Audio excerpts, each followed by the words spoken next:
1,31,00,000 மகளிரின் வங்கிக் கணக்கில் தலா 5,000 ரூபாய் வரவு. பெண்களுக்கு இன்ப அதிர்ச்சி கொடுத்தார் முதல்வர் ஸ்டாலின். மகளிர் உரிமை தொகையை 2,000 ரூபாயாக உயர்த்தினார் முதல்வர். பட்டாசு வெடித்தும் இனிப்பு வழங்கியும் திமுகவினர் உற்சாக கொண்டாட்டம்.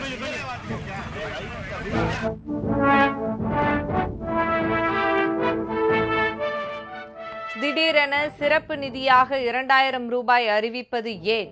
முதல்வர் ஸ்டாலினுக்கு எடப்பாடி பழனிசாமி, அன்புமணி உள்ளிட்டோர் கேள்வி.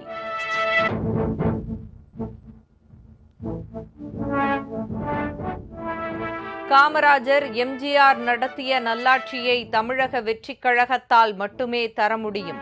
சேலம் பொதுக்கூட்டத்தில் தவேக தலைவர் விஜய் பேச்சு.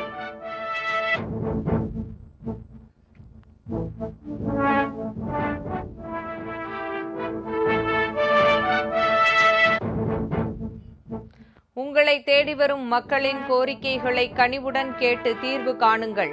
புதிய அரசு பணியாளர்களுக்கு முதல்வர் ஸ்டாலின் அறிவுரை.